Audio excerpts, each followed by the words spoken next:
جیے ہم کس کے لیے پارٹ 3۔ کامران بہت بدمزہ ہوا۔ وہ باپ کا جواب سن کر مرجھا سا گیا، لیکن باپ نے اس کی ذہنی اذیت کا کوئی خیال نہ کیا۔ اس کو کہہ دیا کہ میں تمہاری شادی اپنے دوست کی بیٹی ہنا سے کروں گا۔ وہ کروڑ پتی لوگ ہیں اور ان کا بہت بڑا بزنس بیرون ملک ہے۔ کامران ایف اے میں فیل ہو گیا۔ وہ اپنے باپ نے اسے تعلیم کے لیے بیرون ملک بھیجوانے کا انتظام کیا۔ وہ لندن نہیں جانا چاہتا تھا اور ہر حال میں عائشہ سے شادی کرنا چاہتا تھا۔ اس نے عائشہ سے کہا کہ ابو ایسے نہیں مانیں گے، تم میرے ساتھ نکل چلو، میں تم کو اپنی خالہ کے گھر لے جاؤں گا اور پھر ہم وہاں نکاح کر لیں گے۔ عائشہ بولی، میرے ابو کا کیا ہوگا؟ وہ مجھے بیٹی نہیں بیٹا سمجھ کر پڑھا رہے ہیں، ایسا میں ہرگز نہیں کروں گی، بے شک عمر بھر شادی نہ ہو۔ انہی دنوں کالج میں سالانہ فنکشن ہوا جس میں کامران کے والد بطور مہمان خصوصی مدعو ہوئے۔ جب وہ مہمان خصوصی بنے اسٹیج پر بیٹھے تھے، اسی وقت ان طلباء و طالبات کو نام دینے کے لیے اسٹیج پر بلایا گیا جنہوں نے کلاسوں میں فرسٹ پوزیشن لی تھی۔ عائشہ کو بھی بلایا گیا اور قائم خان نے اسے اول پوزیشن آنے پر انعام دیا۔ تب اس کو پتہ چلا کہ یہ وہی عائشہ ہے جس سے میرا بیٹا شادی کرنے کو کہہ رہا تھا۔ بہرحال قائم خان نے اس لڑکی کی خوبصورتی سے بے حد مسرور ہوا اور اس کے حسن میں کھو کر رہ گیا۔ گھر آ کر آج پہلا کام اس نے یہ کیا کہ اپنے بیٹے کا داخلہ انگلینڈ کرانے کے لیے اپنے بیٹے دوست کو فون کیا اور پھر جلد از جلد تمام عمل مکمل کرانے میں صرف 2 ماہ لگے اور کامران کو انگلینڈ بھجوا دیا۔ اس کے بعد وہ قدم اٹھایا جس کے بارے میں کوئی سوچ بھی نہ سکتا تھا۔ قائم خان کی عمر 50 برس تھی جبکہ عائشہ کی عمر صرف 17 سال تھی۔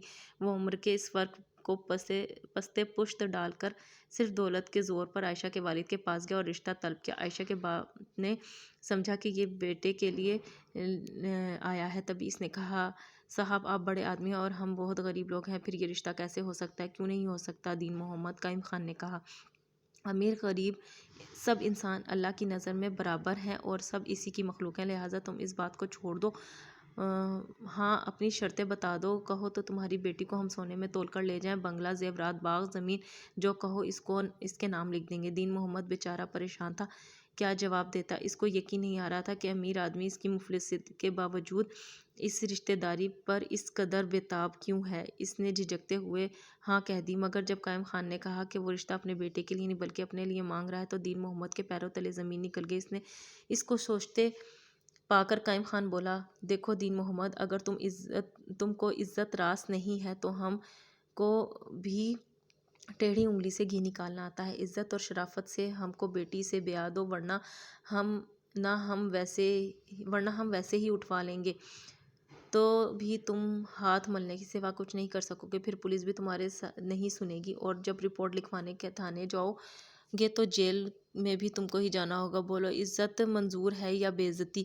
یہ بات اس نے جتنی بے شرمی سے کہی تھی وہ دین محمد کی کھوپڑی میں اچھی طرح آ گئی اور اس نے کہا کہ سوچ کر جواب دوں گا۔ سوچ کر کیا جواب دینا ہے، بس تیاری کرو، ایک ہفتے کے اندر نکاح کر کے بیٹی کو عزت سے رخصت کر دو، یہ ہمارے محلوں کی رانی ہوگی اور اپنی قسمت پر ناز کرے گی اور تم بھی ہمارے ساتھ رشتہ داری تم کو فرش سے آسمان پر پہنچا دے گی۔ اس جہان میں امیر کی جیت اور غریب کی ہار ہوتی ہے۔ دین محمد نے کچھ سوچ کر اس مطالبے سے سمجھوتا کر لیا کیونکہ اس کی 3 اور بھی بیٹیاں تھیں جن کو عزت سے وہ اچھے گھرانوں میں بیاہنا چاہتا تھا، پھر غربت کے گلے سے لگا کر رکھنے میں کیا ہی فائدہ تھا۔ عائشہ کو کامران نہ بیاہ سکا مگر باپ بیاہ کر لے گیا۔ وہ 1 کروڑ پتی کی بیوی بن گئی، تاہم اس امر کا علم کافی عرصے تک کامران کو نہ ہو سکا۔ وہ سال بعد ہی خود پاکستان آ گیا کیونکہ اس کو اپنے وطن اور عائشہ دونوں کی بہت یاد ستاتی تھی۔ وہ دیار غیر میں بھی چین لینے نہ دیتی تھی۔ وہ بغیر اطلاع آیا تھا۔ وہ جوں ہی گھر میں داخل ہوا تو اس نے عائشہ کو دیکھا، اس کی سمجھ میں کچھ نہ آیا تو عائشہ نے اس سے یہ کہہ کر پردہ کر لیا کہ تم چلے جاؤ کامران، کیونکہ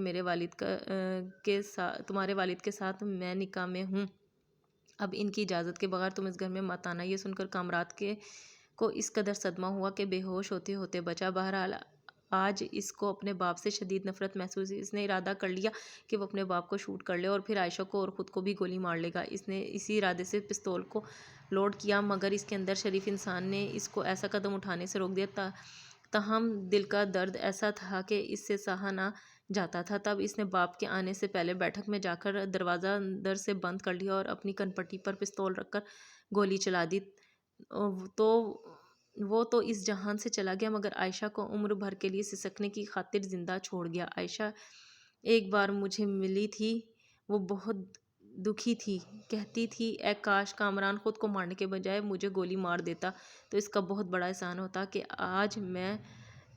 آج میرے دکھ تو ختم ہو جاتے۔